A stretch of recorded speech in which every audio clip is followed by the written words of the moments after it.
반갑습니다. 저는 진행을 하고 있는 세리에 아의 마니아 중에 한 명인 김정용이고요. 제 옆에 이제 명예 아리아인을 맡고 있는 김현민 씨, 쪽에 가짜 프랑스인을 맡고 있는 류청 씨 나와 있습니다.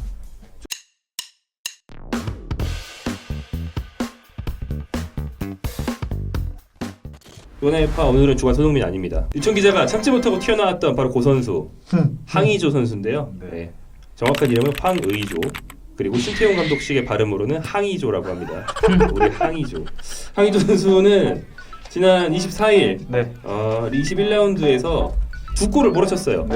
이날 앙제, 보르도가 바로 윗순위에 있던 앙제를 2대1로 잡고 순위를 9에서 7위로 끌어올렸는데 이날 전반 11분 만에 8분에 한 번, 11분에 한 번 두 골을 넣으면서 팀의 승리를 이끌었는데, 그리고 황의조 선수는 유럽 진출 후 처음으로 멀티골. 장 루이 가세 보르도 감독이 처음에 사실 황의조를 그렇게 믿어하진 않았어요. 물론 첫 경기에 센터 포워드로 세웠지만 그 옆에 뭐 왼쪽으로 세웠다가 뭐 측면 또 딴 데로 세웠다가 이랬었는데 엄청나게 만족하면서 모든 게 마음에 든다.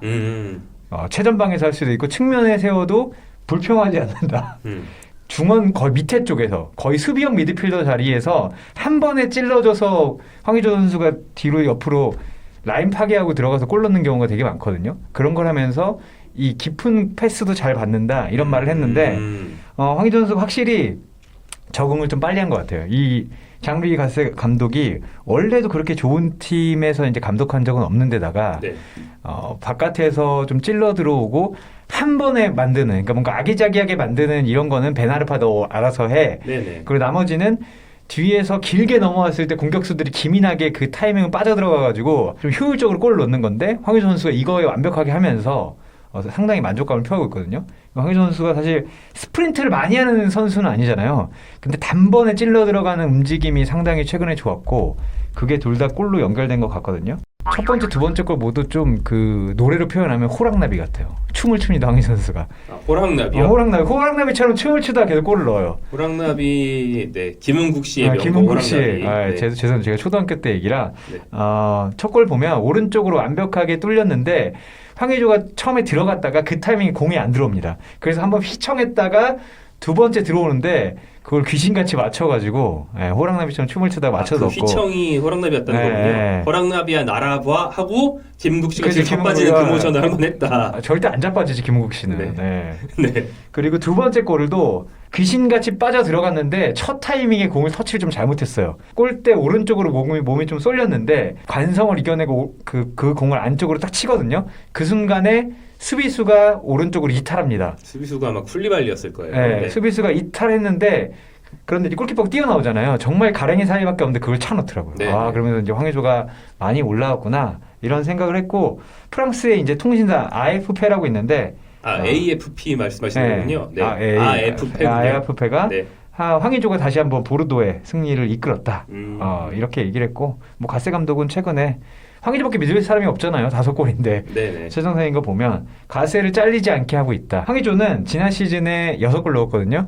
올 시즌 초반에 너무 못해가지고 골이 안 터져서, 사실 골이 안 터져서 어려웠는데 이렇게 가면 10골까지는 갈 수 있을 것 같아요. 그렇죠. 저희 방송에 계속 얘기했는데 이 타이밍이면 10골까지 갈 수 있을 것 같고, 다음 시즌에도 이 정도로 하면 더 좋은 팀에서 오퍼가 오지 않을까.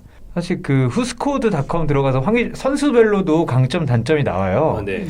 그 황의조 선수는 사실 단점이 더 많이 나옵니다. 그래요? 패스가 약하다, 뭐 오프사이드를 잘 피하지 못한다, 뭐 이런 것들이 나와 있는데 그런 것들이 대충 봤다는 것임을 최근에 이제 증명하고 있습니다. 원래 뭐 후스코드는 철저히 그냥 기록에 기반해가지고 하다 보니까 틀린 것들이 제법 많죠. 틀린 거 안 되는데 그런 걸 수 있죠. 황의조가 그냥 오프사이드 기록이 좀 많이 잡히면 오프사이드 못 피한다고 나왔을 수도 있는 건데, 그거는 뭐 그냥 외줄타기를 잘하는 선수라 그럴 수도 있는 거라는 거죠. 그렇죠. 그럴 수 있죠. 왜냐하면 많이 걸린다는 게 황의조 선수가 어쨌든 간에 정말 잘 타고 다니는 선수인 거잖아요.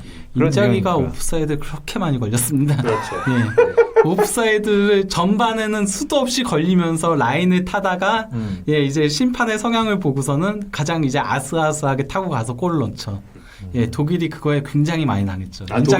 인자기가 독일 킬러 겸 바이에른 킬러였거든요. 그래갖고 독일이 이탈리아 대표팀과 그리고 AC 밀란한테 바이에른은 또 AC 밀란한테 매우 약했습니다. 전통적으로. 그런 유형으로 축구를 하는 애들 처음 봐서 그럴 게 아닐까요? 뭐 저렇게 축구를 하지? 그랬을 수 있을 것 같아요. 골을 주워먹는 선수들 성향 공격수는 많지만 인자기는 그 중에서도 좀 특이하고 집요한 스타일이니까. 보르도 그래서 지금 7위까지 갔습니다. 7위까지 갔는데 이러다가 잘하면 유럽 대항전 갈 수도 있습니다. 5위? 네, 5위까지 가는데 5위 렌과 승점 차이가 4점 차이밖에 안 납니다. 아, 스타드 렌이랑? 네, 최근에 6경기에서 4승 1무 1패이기 때문에 네. 지금 성적으로 보면은 위에 있는 마르세유보다도 좋고 지금 뭐 릴하고 똑같아요. 예. 2위 릴이 4승 1무 1패인데 6경기 동안은 보르도가 상당히 잘하고 있다. 예, 황의조 선수 유럽 대항전에 나갈 수도 있다. 황의조는 지금 5골 2도움으로 네. 골뿐 아니라 공격 포인트 기준으로 봐도 팀 내 1위입니다. 예. 그 밑으로 6개인 선수가 뭐 레미 5댕 4골 2도움, 오뎅이 아니라 우당입니다. 우당? 네. 오뎅이 아니요. 레미 우당? 네. 레미 우당? 네, 확실합니까? 우당이에요. 오 유명 우예요. 우당. 레미 우당. 우댕도 아니고. 우당과 우댕의 그 사이. 우댕. 레미 우당. 4골 2도움. 그다음에 아텐 베나르파 2골 4도움. 이 네. 선수가 6개고 황의조 7개입니다. 저는 좀 재밌었던 거는 베나르파 선수가 부상 당했다 돌아왔는데 부상 당하기 전에도 황의조가 원톱으로 올라간 뒤에는 베나르파가 약간 공미식으로 내려가 있었거든요. 그렇죠. 우리 예전에 그 얘기 많이 했잖아요. 예. 이 자리에서 베나르파가 공격수 자리에 좀 붙박이로 있으면서 파트너로는 뭐 드프레빌 같은 선수 나오고 황의조는 측면으로 밀려나 있다고. 그런데 황의조를 원톱으로 옮긴 뒤에는 베나르파가 그 뒤에 있는 약간 4-2-3-1 시작의 전형을 많이 썼단 말이에요. 네. 그런데 이날은 뭐 4-2-3-1로도 볼 수 있지만 그 공미 중에서도 베나르파가 약간 자주 뒤로 내려가서 그러니까 막 공격수 바로 밑에서 섀도우 스트라이커처럼 뛰는 게 아니고 아예 뒤쪽에서 속공 패스의 시발점 역할을 더 많이 하려고 하는 듯한 느낌? 그래서 베나르파의 위치가 상당히 아래쪽이었어요. 그 4-4-2의 중앙 미드필더 같이 뛰기도 했고 예, 이게 그래서 좀 4-1-4-1로도 볼 수 있는 뭐 그런 경기였다는 거죠. 네. 비슷한 게 그 제가 뭐 뒤에도 얘기하겠지만 그 네이마르 오면 베라티가 어떻게 될 것인가 했는데 베라티가 이 자리로 내려가고 베나르파가 뛴 것처럼 네이마르가 진짜 딱 그렇게 뛰고 있어요. 파리 생제르맹. 물론 네이마르는 지 맘대로 뛰지만 그거랑 다르죠. 네이마르는 10번이고 이날 베나르파는 10번보다도 더 뒤쪽에 한 8번 정도로 네이마르도 그렇게 뛰었어요. 이번 경기에서. 그래요? 네, 이번 8번처럼? 경기에서 거의 8번처럼. 거의 중미처럼? 네, 거의 중미처럼 그래요? 뛰더라고요. 네. 정말 뒤에서 찼어요. 그러니까 막 앞에서 공을 받아가지고 이렇게 껄끄는 게 아니라 정말 깊숙한 데서 공을 받아가지고 계속 찌르더라고요. 여튼 그랬는데 베나르파가 확실히 그 축구 센스가 있는 선수다 보니까 속공 타이밍에 치고 들어가는 오버래핑한 동료한테 좋은 타이밍에 스루패스 같은 걸 많이 넣어주고 탈압박도 순간적으로 해주고 이런 장면들이 간헐적으로 계속 나왔어요. 베나르파 뛰는 내내. 그래서 선제골도 오른쪽 측면을 완전히 붕괴시킬 수 있었던 속공은 베나르파의 좋은 그 오픈 패스에서 시작됐긴 했거든요. 그런데 문제는 이 선수는 수비를 아예 안 하고 그리고 평소에도 주고받고 빌드업을 하면서 팀의 점유율을 유지하는 데 대한 기여도가 너무 낮은 거예요. 그래서 결국에는 상대의 거센 저항에 밀리다가 두 골 넣고 밀리다가 베나르파를 일찍 뺍니다. 그리고 중미를 강화하고 측면 수비를 강화하려는 목적이었던 것 같은데 황의조를 왼쪽 윙으로 옮기고 공격수를 드프레비를 새로 투입해서 결국에는 전반전에 두 골 앞서갔던 어떤 그 주축이었던 베나르파는 빼고 황의조는 자리를 바꾸고 이렇게 해서 진짜 우주방어 버티기에 들어가서 견신이 버텨서 2대1로 이긴 그런 경기였죠. 황의조는 제 생각에는 선발 왼쪽 윙어가 칼루 선수였는데 황의조가 왼쪽 윙어일 때 수비력이 칼루보다 나아서 글로 옮긴 것 같아요. 황의조는 기본적으로 이게 불평하지 않는다고 했잖아요. 그 외국인 선수들은 당연히 프로인데도 자기 원하는 자리에 안 갖다 놓으면 공격 수비를 안 하는 선수들이 그렇죠. 있습니다. 그러니까 많죠. 티나게 안 하는 게 아니라 딱 프로가 보면 저거 좀 건성건성하는 것 같은데 하지만 또 한국 선수들의 특징이 어느 자리에서든지 이제 분골쇄신 하잖아요. 어떤 역할을 맡겨도 군소리 없이 정말 하고. 그러니까 나와서는 뭐라고 할 수 있겠지만 들어가서는 정말 팀을 위해서 몸바쳐 뛰는 게 있기 때문에 나와서도 안 해요. 그래갖고 그거는 이제 그가 뭐 분데스리가 쪽에 이제 감독들도 다 했던 얘기였거든요. 아시아 선수들에 대한 얘기를 할 때, 그렇죠. 예, 선신적이고 팀을 위해서 그가 희생할 줄 알고 그리고 아무 얘기 안 하고 지시를 잘 따른다. 특히 한일에 한국과 일본의 그 사이즈는 작더라도 활동량 많은 선수들 데려오면 평타는 친다. 그렇죠. 평타는 치죠. 그래서 데려왔었죠. 보르도는 아주 퀄리티가 높은 팀이 아니기 때문에 이선 공격수들이 조금만 얼레벌레하고 베나르파 같은 선수 2명 있으면 바로 역전 맞아서 집니다. 그럴 수 있기 때문에 황의조는 아마 보르도가 가장 좋아하는 선수가 아닐까. 최근에 그쵸, 이 후반기에는 진짜 좋아할 수밖에 이 없어요. 상승세를 이끌어주고 있는 선수인데 네. 네. 보르도에서 좀 황의조 선수한테 최적의 자리에서 가급적이면 좀 90분 내내 뛰게 해줬으면 좋겠어요. 저는 그 황의조 선수 경기 볼 때마다 조금 저다 부상당하는 거 아니야? 좀 그런 걱정이 조금 너무 뛰어서. 예. 그리고 쓰러질 때가 되게 많거든요.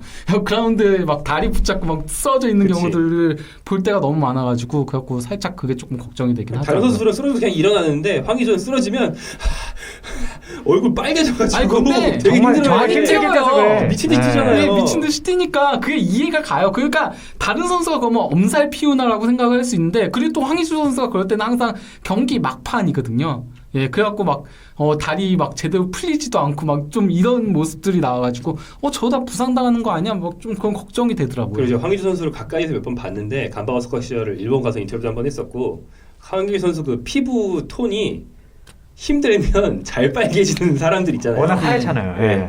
황의조 선수는 힘들면 잘 빨개지는 스타일이에요. 그래서 80분 정도 되면은 진짜 얼굴이 시뻘게. 근데 걱정된다니까요. 그 얘기가 되게 하는 게 저번 주에도 박주영 얘기했지만 박주영 선수 제가 그 모나코 2009년에 취재 가서 모나코 이제 주변에 취재하는 사람들과 모나코 선수들 많이 만났었잖아요. 근데 어떤 기자가 그렇게 프랑스 파트리인가 그 니스 마땡이라고 그쪽 지역지 기자가 얘기를 했거든요. 박주영이 하나 아쉬운 게 있다면 골 결정력이 아쉽다라고 했어요. 첫 시즌에. 예. 근데 그 사람이 막 얘기하다가 근데 이거는 욕할 수 없는 게 얘는 정말 많이 뛴다. 사실 예. 나는 많이 안 뛰고 골만 넣었으면 좋겠다. 박주영이 제일 잘 넣으니까. 근데 박주영은 우리는 정말 많이 뛰잖아요. 한국 선수들은. 예. 많이 뛰기 때문에 그걸 비난할 수가 없다. 그래 다리가 풀리는 것 같다. 마지막에. 특히 그 모나코박 시절에는 그 공중볼을 엄청 많이 따냈잖아요. 그러니까 그 롱볼 축구를 많이 해가지고 그때 모나코가 자기보다 5cm, 10cm 예. 크고 몸무게 10kg, 20kg 무거운 선수들이랑 몸싸움 맨날 하면서 그만큼 뛴 거니까. 박주영은. 그리고 더 놀라웠던 게 그러니까 원래 박주영 선수가 한국에서 이제 막 핫한 스타로 뜨고 이랬을 때는 몸싸움, 공중볼 이런 거에 약점이 있다라고 평가에 들어가지고 약점 얘기를 했었나? 그 원톱을 쓰기는 조금 근데 약점이진 프레임이 좀 않았을 것 같아. 프레임이 좀 프레임이었죠, 예, 프레임. 그러니까 네, 그런 프레임은 얘기가 작다. 있었거든요. 맞아요. 근데 프랑스는 그 어느 리그보다도 솔직히 말하면은 떡대는 가장 좋은 리그에 속하거든요. 왜냐면 아프리카에서 이제 이주 온 선수들도 많고 그러다 보니까 근데 그 선수들하고 싸워서 공중볼들을 엄청나게 따내는 걸 보면서 그거 12안에 항상 들었어요. 네, 그 그러니까요. 렉키프에서 그래갖고 하면. 놀랬거든요. 아니 조재진이 아닌데 막 이러면서 그러니까 그런 거죠. 바디 컨트롤이죠. 그러니까 뭐 그냥 씨름을 한다. 씨름도 뭐 운동신경이 들어가는 거지. 운동신경이 아니고 순수하게 힘으로만 겨루면 박주영이 다 질 수 있지만 그 뭐 코어 근력이 좋은지 뭔지 몰라도 바디 컨트롤이 좋고 몸의 균형이 잡혀 있는 거죠. 산으로 갔는데 끝입니다. 저희는 산으로 갈수록 재밌기 때문에 막지 않습니다. 산으로 잘 갔다 왔고요. 여기까지 황의조 선수 얘기였고 자 이제 다음 얘기로 넘어가 보도록 하겠습니다.